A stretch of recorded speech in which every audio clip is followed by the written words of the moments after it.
विनम्रता एक आवश्यक विषय वाणिपीडिया से भक्त के लक्षण नम्रता और नम्रता हैं। यद्यपि आध्यात्मिक रूप से बहुत उन्नत, वह हमेशा नम्र और विनम्र बने रहेंगे, जैसा कि कविराज गोस्वामी और अन्य सभी वैष्णवों ने हमें व्यक्तिगत उदाहरण से सिखाया है। चैतन्य महाप्रभु ने सिखाया कि व्यक्ति को सड़क की घास से अधिक विनम्र और पेड़ से अधिक सहनशील होना चाहिए। किसी को घमंड या झूठा घमंड नहीं करना चाहिए। इस प्रकार व्यक्ति निश्चित रूप से आध्यात्मिक जीवन में आगे बढ़ेगा। श्रील प्रभुपाद की पुस्तकें, व्याख्यान, वार्तालाप और पत्र इस आवश्यक विषय की व्यापक प्रस्तुति प्रदान करते हैं, जैसा कि वाणी कोट्स विनम्रता श्रेणी में देखा गया है। उनकी पुस्तकों का एक परिचय निम्नलिखित 10 उद्धरणों में दिया गया है। श्रील प्रभुपाद की पुस्तकों से उद्धरण भक्ति रसामृत सिंधु में दैनिक विनम्रता शब्द की व्याख्या इस प्रकार की गई है। जब दुख, भय और अपमानित होने की भावना मिल जाती है तो व्यक्ति निंदा महसूस करता है। निंदा की इस भावना को दीनता, विनम्रता के रूप में वर्णित किया गया है। जब कोई होता है ऐसी विनम्रता के अधीन, वो शारीरिक रूप से निष्क्रिय महसूस करता है, वह माफी मांगता है और उसकी चेतना भी परेशान होती है और कई अन्य लक्षण दिखाई देते हैं। चैतन्य चरितामृत मध्य लीला 2.35। विनम्रता का अर्थ है कि व्यक्ति को दूसरों द्वारा सम्मानित होने की संतुष्टि के लिए चिंतित नहीं होना चाहिए।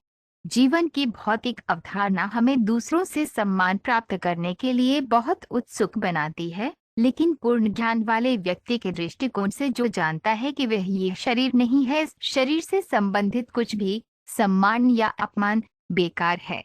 किसी को भी इस भौतिक धोखे के पीछे नहीं भागना चाहिए।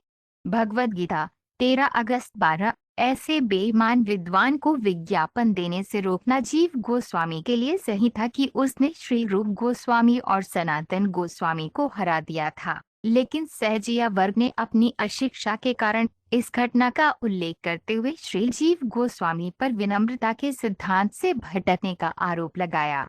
हालांकि वे नहीं जानते कि विनम्रता और नम्रता तब उचित है जब किसी के स्वयं के सम्मान का अपमान किया जाता है, लेकिन तब नहीं जब भगवान विष्णु या आचार्यों की निंदा की जाती है। ऐसे मामलों में व्यक्ति को विनम्र और नम्र नहीं बनना चाहिए, बल्कि कार्य करना चाहिए। चैतन्य चरितामृत आदि लीला 10.85। एक सन्यासी से अपेक्षा की जाती है कि वे अपनी आजीविका के लिए घर घर जाकर भीख मांगे, लेकिन इसका मतलब ये नहीं है कि वे भिखारी है। विनम्रता भी एक दिव्य स्थिति वाले व्यक्ति की योग्यताओं में से एक है, और विनम्रता के कारण सन्यासी घर घर जाता है, भीख मांगने के उद्देश्य से नहीं, बल्कि गृहस्थों को देखने और उन्हें कृष्ण चेतना के प्रति जागृत करने के लिए। ये एक सन्यासी का कर्तव्य है। भगवद गीता 3 जनवरी 16। श्री चैतन्य महाप्रभु ने रामानंद राय से कहा, सनातन गोस्वामी का भौतिक संबंधों का त्याग आपके जैसा ही है। उनमें विनम्रता, त्याग और उत्कृष्ट विद्या एक साथ विद्यमान है। चैतन्य चरितामृत अंत्य 1.201। विनम्रता, अभिमानहीनता, अहिंसा, सहनशीलता, सादगी, किसी प्रामाणिक आध्यात्मिक गुरुवार के पास जाना, स्वच्छता, स्थिरता, आत्मसंयम, इन सब को मैं ज्ञान कहता हूँ और इसके अतिरिक्त जो कुछ है वह ज्ञान है। भगवद गीता 13 अगस्त 12। भगवान के चरण कमलों का अपमान करते हुए और भक्ति सेवा की प्रक्रिया की निंदा करते हुए विनम्रता और अहिंसा जैसे अच्छे गुणों का बाहरी प्रदर्शन करना व्यर्थ है। बुद्धि द्वारा त्याग अध्याय 3.2। व्यक्ति को पूरी विनम्रता के साथ एक कृष्ण भावना भावित व्यक्ति के पास जाना चाहिए, उससे प्रासंगिक प्रश्न पूछना चाहिए और उसे चुनौती नहीं देनी चाहिए। यदि कोई उन्हें चुनौती दे तो इतना ऊंचा कृष्ण भावना भावित व्यक्ति किसी भी ठोस सेवा को प्राप्त करने के लिए उपलब्ध नहीं होगा। एक चुनौतीपूर्ण फूला हुआ व्यक्ति कृष्ण भावना भावित व्यक्ति से कुछ भी प्राप्त नहीं कर सकता, वह बस भौतिक चेतना में रहता है। भगवान चैतन्य की शिक्षा अध्याय 30। विनम्रता के कारण एक भक्त स्वयं को आध्यात्मिक दुनिया में स्थानांतरित होने के लिए अयोग्य मानता है। वह सदैव स्वयं को भौतिक प्रकृति के गुणों से दूषित समझता है।